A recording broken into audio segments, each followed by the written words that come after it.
Hello guys, welcome to my YouTube channel codes.sobism। हमने हमारी last video में operators के बारे में पढ़ा था और आज हम इस वीडियो में unary operators, increment and decrement operators के बारे में अच्छे से पढ़ेंगे। तो गाइस, हमारा फर्स्ट यूनरी ऑपरेटर है pre increment operator. Pre increment operator is used to increment the value of a variable before using it in a expression. इसका मतलब ये है कि प्री इंक्रीमेंट ऑपरेटर जो होता है वो हम यूज करते हैं वैल्यू को इंक्रीमेंट करने के लिए एक्सप्रेशन में यूज करने से पहले। हम किसी भी एक्सप्रेशन में जब प्री इंक्रीमेंट ऑपरेटर लगाते हैं तो हमारे ऑपरेंड की वैल्यू इंक्रीमेंट हो जाती है उस एक्सप्रेशन में यूज होने से पहले। In pre increment, value is first incremented and then used inside the expression. तो ये लाइन वही कह रही है कि हम पहले वैल्यू को इंक्रीमेंट कराते हैं और उसके बाद हम उस एक्सप्रेशन में उस वैल्यू को यूज करते हैं। तो गाइस, हम एक सूडो कोड से इसका सिंटैक्स और इसका मतलब अच्छे से समझते हैं। हमने यहाँ पर इंट a एक वेरिएबल डिफाइन किया। उसके बाद हमने एक और वेरिएबल डिफाइन किया n, जिसकी वैल्यू हमने 34 से इनिशियलाइज कर दी। तो गाइस, अगर आपको सूडो कोड और सिंटैक्स का मतलब नहीं पता तो मैं आप बता देता हूँ। किसी भी प्रोग्रामिंग लैंग्वेज में हम जिस तरीके से हम प्रोग्राम को लिखते हैं उसी को सिंटैक्स बोलते हैं, और सिंटैक्स के बारे में आप धीरे धीरे सब समझ जाओगे। सी प्रोग्रामिंग में हम हर चीज़ का सिंटैक्स पढ़ेंगे। और अब हम सूडो कोड का मतलब समझते हैं। सूडो कोड एक मेथडोलॉजी है जो अलाउ करती है प्रोग्रामर को इम्प्लीमेंटेशन ऑफ एल्गोरिदम दिखाने का। इसका मतलब यही है कि हम किसी भी प्रोग्राम के एल्गोरिदम को यूज करके एक कोड बनाते हैं जो बस प्रोग्रामर को हेल्प करता है उस कोड को समझने में। ये रियल कोड नहीं है, बट ऐसा ही एक कोड हम अपने प्रोग्राम में लिखते हैं और उसे रन कराते हैं। तो गाइस, इस सूडो कोड में हम देखेंगे कि इंट a हमने डिफाइन किया है और इंट n हमने डिफाइन किया है और उसे वैल्यू 34 दे दी है। और यहाँ पर हमने पोस्ट इंक्रीमेंट ऑपरेटर का यूज किया है, a इक्वल्स प्लस प्लस। इसको हम रीड करके देखते हैं। a को असाइन कर दो plus plus n। Plus plus मतलब पोस्ट इंक्रीमेंट कर दो n की वैल्यू को। इसका मतलब ये है कि n की जो भी वैल्यू थी, जो कि 34 थी, 34 को पहले आप प्लस करो और उसके बाद a को असाइन कर दो। और जब हम 34 में एक इंक्रीमेंट कराएंगे तो वो 35 हो जाएगा और फिर हम a को असाइन कर देंगे। तो a में वैल्यू 35 स्टोर हो जाएगी और n की वैल्यू तो बढ़ ही गई है और वो भी 35 हो जाएगी। और यहाँ पे हम printf फंक्शन को रन करेंगे तो हमारे आउटपुट में दोनों 35 और 35 आ जाएंगे। तो गाइज, ये था प्री इंक्रीमेंट ऑपरेटर और इस वीडियो के एंड में हम इसे कोड से भी समझेंगे। तो अब हम अपने पोस्ट इंक्रीमेंट ऑपरेटर पे चलते हैं।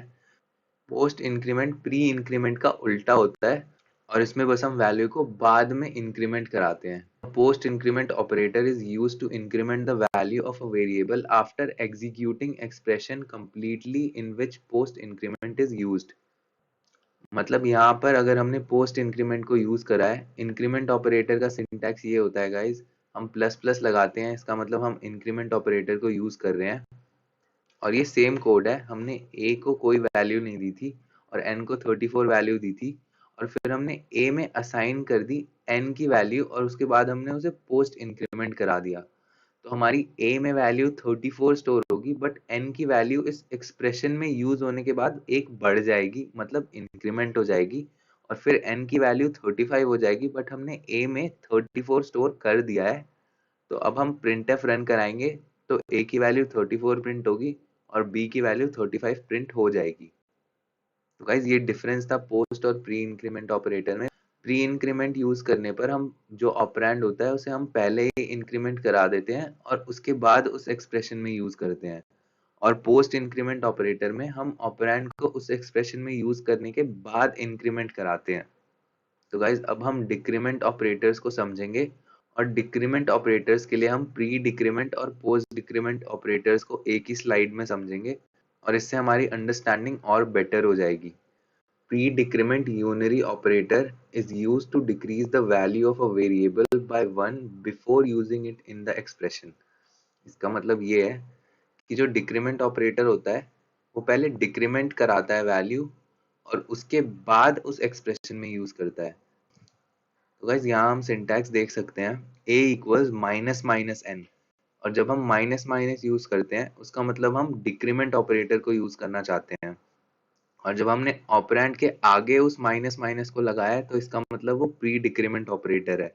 और यहाँ पर हमारी वैल्यू n की 34 थी और a को हमने प्री डिक्रीमेंट करके n की वैल्यू असाइन कराई है। इसका मतलब a में n की प्री डिक्रीमेंटेड वैल्यू सेव होगी और वो है 33, और हम प्रिंट कराएंगे तो 33 प्रिंट हो जाएगा a के लिए, और n तो डिक्रीमेंट हुआ ही है तो उसकी वैल्यू भी 33 हो जाएगी। और यहाँ पर हम अब पोस्ट डिक्रीमेंट को समझते हैं। पोस्ट डिक्रीमेंट प्री डिक्रीमेंट का उल्टा होता है, बस यहाँ पर हम n के बाद माइनस माइनस लगाते हैं, और इसका मतलब ये है कि इस एक्सप्रेशन में पहले यूज हो जाएगी n की वैल्यू और उसके बाद डिक्रीमेंट होगी। तो फिर अब a में जो वैल्यू सेव होगी वो 34 ही रहेगी, और उसके बाद n की वैल्यू एक कम हो जाएगी और वो 33 हो जाएगी। और अब हम यहाँ पर प्रिंट कराएंगे a और n को, तो 34 और 33 हमारा प्रिंट होगा। तो गाइस ये डिफरेंस था पोस्ट डिक्रीमेंट और प्री डिक्रीमेंट ऑपरेटर्स में। और अब हम एक कोड के थ्रू इन सारे ऑपरेटर्स को अच्छे से समझेंगे। तो यहाँ पर मैंने एक छोटा सा प्रोग्राम लिखा है, हैश इंक्लूड stdio.h हमने फाइल इंक्लूड करा दी। उसके बाद void main, void टाइप का हमारा मेन फंक्शन शुरू हो गया है, और इस फंक्शन का रिटर्न टाइप void है, तो हमें एंड में एक रिटर्न वैल्यू void देनी पड़ेगी। लेकिन void मतलब कुछ भी नहीं होता, अगर हम रिटर्न वैल्यू नहीं भी देंगे तो भी ये प्रोग्राम अच्छे से रन हो जाएगा। तो हमने इस प्रोग्राम में दो वेरिएबल्स को डिफाइन किया है int टाइप के, और a को हमने 300 की वैल्यू दे दी है। और यहाँ पर जो हमारा फर्स्ट एक्सप्रेशन है इसमें हमने b को प्री इंक्रीमेंट कराकर a की वैल्यू असाइन कर दी है। इसका मतलब ये है कि a की जो भी वैल्यू होगी वो पहले इंक्रीमेंट होगी और उसके बाद b में असाइन होगी, और फिर ये एक्सप्रेशन टर्मिनेट होगा। और यहाँ पर हम प्रिंट कराकर एक बार देखेंगे ये वैल्यूज, बट यहाँ पर हम ये सारे printf फंक्शंस को कमेंट कर देते हैं ताकि हमारा आउटपुट और बेटर हो और हम उसे समझ पाए। तो अब हम इस प्रोग्राम को रन कराएंगे। तो गाइज हमारे आउटपुट में a और b की वैल्यूज प्रिंट हो गई है, और वो दोनों 301 है। मतलब a की एक वैल्यू बढ़ गई है और b में प्री इंक्रीमेंट कराया था, इसलिए a की वैल्यू भी 301 है और b की वैल्यू भी 301 है। अब हम पोस्ट इंक्रीमेंट ऑपरेटर को समझते हैं। पोस्ट इंक्रीमेंट ऑपरेटर में पहले a की वैल्यू b को असाइन होगी और उसके बाद वो इंक्रीमेंट होगी। और अब हम ये printf फंक्शंस को रन करा के देखेंगे, तो हम आउटपुट में देखेंगे कि a की वैल्यू 302 है और b की वैल्यू 301 है। तो यहाँ पर हुआ क्या है, b में हमारी a की जो पहले वाली वैल्यू थी वो असाइन हो गई है, और a की पहले वैल्यू 301 थी। क्योंकि a एक वेरिएबल है तो थ्रू आउट द प्रोग्राम उसकी वैल्यू हम कम और ज़्यादा कर सकते हैं। तो यहाँ पर हमारे a की वैल्यू 302 हो चुकी है और b में 301 वैल्यू असाइन हो गई है। और अब हम डिक्रीमेंट ऑपरेटर्स पे चलते हैं और इन प्रिंटफ फंक्शंस को अनकमेंट करेंगे और हम इस फंक्शन को रन कराएंगे। तो यहाँ पर हम देखेंगे कि a की वैल्यू 301 हो गई और b की वैल्यू भी 301 हो गई। तो अभी यहाँ पर क्या स्टेटस था, a की वैल्यू हमारी 302 हो चुकी थी और b की वैल्यू तो 301 थी ही पहले से, बट b की हमने नई वैल्यू असाइन करी है और a को माइनस माइनस कर दिया है, मतलब प्री डिक्रीमेंट कर दिया है। और उसका मतलब ये है कि a की वैल्यू 302 थी और उसे हमने डिक्रीमेंट करके 301 कर दिया, और b को भी वही असाइन कर दिया 301। तो इन दोनों की वैल्यूज 301 प्रिंट हो गई है। और यहाँ पर हम पोस्ट डिक्रीमेंट ऑपरेटर को भी रन करा कर देखेंगे, और यहाँ पर और हमारे आउटपुट में a की वैल्यू 300 और b की वैल्यू 301 आ गई है। और इस एक्सप्रेशन को हम समझते हैं। हमारे a की वैल्यू जो थी वो 301 थी, और फिर हमने यहाँ पर a की वैल्यू पोस्ट डिक्रीमेंट कराई है, मतलब हमने a की वैल्यू को 300 कर दिया है, बट जो 301 वैल्यू थी वो b में असाइन हो गई क्योंकि हमने यहाँ पोस्ट डिक्रीमेंट ऑपरेटर को यूज किया है। और गाइज ये हमारे इंक्रीमेंट और डिक्रीमेंट ऑपरेटर्स थे, और इस कोड के थ्रू मैंने इनकी इम्प्लीमेंटेशन को आपको समझाया है। गाइज मैं चाहता हूँ कि आप अपने वेरिएबल्स खुद बनाओ और खुद इन सारे ऑपरेटर्स को यूज करके देखो, और जब आप खुद से ये सारे प्रोग्राम्स टाइप करोगे और रन करा कर देखोगे तो आपको और अच्छे से समझ आएगा। तो गाइज इस वीडियो के लिए इतना ही। आगे हम और दूसरे ऑपरेटर्स को बहुत अच्छे से समझेंगे। अगर आपको ये वीडियो अच्छा लगा हो तो प्लीज़ लाइक करो और उन लोगों के साथ शेयर करो जिन्हें लगता है कि वो कभी प्रोग्रामिंग सीख नहीं सकते।